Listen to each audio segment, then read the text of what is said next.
Hello friends, welcome to government job idea. So Chennai metro ரயிலில் தான் வந்து பாருங்கள் உங்களுக்கு ரெக்ரூட்மெண்ட் கொடுத்துருக்காங்க. ஸோ இதுக்கு வந்து பார்த்தோன்னா எக்ஸாம் கிடையாது, டேரெக்டாக உங்களுக்கு இன்டர்வியூ மட்டும் தான் வந்து இருக்க போகுது.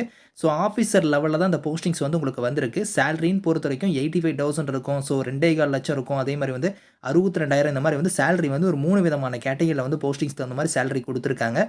ஸோ லாஸ்ட் டேட்னா வந்து பார்த்தோன்னா 10th ஜூலைக்குள்ளார நீங்கள் ஆன்லைனில் வந்து அப்ளை பண்ணிக்கலாம். ஸோ இப்போ அந்த வேலைக்கான நோட்டிஃபிகேஷன் டீட்டெயில்ஸ் நம்ம பார்க்கலாம். நீங்களும் நம்ம சேனலை சப்ஸ்கிரைப் பண்ணலன்னா சப்ஸ்கிரைப் பண்ணிக்கோங்க. ஃப்ரெண்ட்ஸ், இதுதான் வந்து பாருங்கள் உங்களுக்கு official notification. So Chennai metro rail லிமிட்டெடில் தான் வந்து பாருங்கள் இந்த ரெக்ரூட்மெண்ட் கொடுத்துருக்காங்க. ஸோ உங்களுக்கு போஸ்டிங்ஸ்னு பொறுத்த வரைக்கும் உங்களுக்கு ஆஃபீஸர் லெவலில் தான் இந்த போஸ்டிங்ஸ் வந்திருக்கு. இங்கே வந்து கொடுத்துருக்காங்க பாருங்கள். ஜென்ரல் மேனேஜரில் வந்து மெயின்டெனன்ஸ் கேட்டகரி, அதுக்கப்புறம் மேனேஜர் லெவல் போஸ்டிங்கு, அதுக்கப்புறம் அசிஸ்டன்ட் மேனேஜரில் வந்து பாருங்கள் டெஸ்டிங் அண்ட் கமிஷனிங் கேட்டகரிக்கு வந்து கொடுத்துருக்காங்க. ஸோ இப்போ நீங்கள் ஜென்ரல் மேனேஜரில் கேட்டகரிக்கு வந்து நீங்கள் அப்ளை பண்ணுற மாதிரி இருந்தால் 2,4 லட்சம் உங்களுக்கான சேலரி வந்து வரும். 55 வயசு வரைக்கும் அப்ளை பண்ணலாம். அதே மேனேஜர் லெவல் போஸ்டிங்கில் 85,000 உங்களுக்கான சேலரி இருக்கும். 38 வயசு வரைக்கும் அப்ளை பண்ணுற மாதிரி கொடுத்துருக்காங்க. அசிஸ்டன்ட் மேனேஜருக்குலாம் 62,000 சேலரி வந்து வரும். 30 வயசு வரைக்கும் அப்ளை பண்ணுற மாதிரி கொடுத்துருக்காங்க. இந்த ஏஜ் லிமிட் இல்லாமல் ஏஜ்லேருந்து உங்களுக்கு ரிலாக்ஸேஷனுமே இருக்குது. அதை நான் உங்களுக்கு லேட்டராக சொல்கிறேன். ஸோ இப்போ குவாலிஃபிகேஷன் பொறுத்த வரைக்கும் பாருங்கள். இப்போ நீங்கள் ஜென்ரல் மேனேஜரில் வந்து மெயின்டெனன்ஸ் கேட்டகரிக்கு நீங்கள் அப்ளை பண்ணுற மாதிரி இருந்தால் பிஇ பிடெக்கில் வந்து பாருங்கள் ட்ரிபிள் இல்லைனா மெக்கானிக்கல் வந்து நீங்கள் முடிச்சிருந்தா எலிஜிபிள். அது மட்டும் இல்லாமல் உங்கள்கிட்ட அந்த ஃபீல்டில் வந்து உங்களுக்கு எக்ஸ்பீரியன்ஸ் வந்து இருக்கணும் அப்படிங்கிறத கொடுத்துருக்காங்க. அடுத்து மேனேஜரில் வந்து பாருங்கள் உங்களுக்கு வந்து வெர்டிக்கல் ஹரிசாண்டல் டிரான்ஸ்போர்ட் சிஸ்டம் கொடுத்துருக்காங்க பாருங்கள். இதுக்குமே நீங்கள் பிஇ பிடெக்கில் வந்து ட்ரிபிள் இல்லைனா மெக்கானிக்கல் முடிச்சிருந்தா அப்ளை பண்ணிக்கலாம். இதுக்கும் எக்ஸ்பீரியன்ஸ் வந்து கேட்டிருக்காங்க. அடுத்து அசிஸ்டன்ட் மேனேஜர் லெவல் போஸ்டிங் வந்து பாருங்கள் உங்களுக்கு 15 வேகன்சி இருக்குது. இதுக்கு வந்து நீங்கள் இன்ஜினியரிங் டிகிரியில் வந்து பாருங்கள் ட்ரிபிளியோ இல்லைனா வந்து எலக்ட்ரிக்கலோ இல்லைனா மெக்கானிக்கலோ இசிஇ இல்லைனா ஐடி ஸோ சிஎஸ் இந்த மாதிரி வந்து நீங்கள் முடிச்சிருந்தா எலிஜிபிள் அப்படிங்கிற மாதிரி கொடுத்துருக்காங்க. ஒரு 2 இயர்ஸ் வந்து மினிமம் வந்து உங்கள்கிட்ட வந்து எக்ஸ்பீரியன்ஸ் வந்து இருக்கணும். அது வந்து இந்த ஃபீல்டில் வந்து இருக்கணும் அப்படிங்கிற மாதிரி சொல்லியிருக்காங்க. செலெக்ஷன் ப்ராசஸ்ன்னு பொறுத்த வரைக்கும் உங்களுக்கு 2 ஸ்டேஜாக வந்து உங்களுக்கான செலெக்ஷன் மெத்தட் வந்து இருக்கும். ஸோ உங்களுக்கு எக்ஸாம் அந்த மாதிரி எதுவுமே கிடையாது. எப்படி வந்து உங்களுக்கு செலெக்ஷன் இருக்க போகுதுன்னா உங்களுக்கு இன்டர்வியூ வந்து இருக்கும். இன்டர்வியூ ஃபாலோ பண்ணி உங்களுக்கு மெடிக்கல் எக்ஸாமினேஷன் வந்து இருக்கும் அப்படிங்கிற மாதிரி கொடுத்துருக்காங்க. ஸோ இதை வச்சு தான் உங்களுக்கு வந்து ஷார்ட் லிஸ்ட்டே வந்து பண்ணுவாங்க.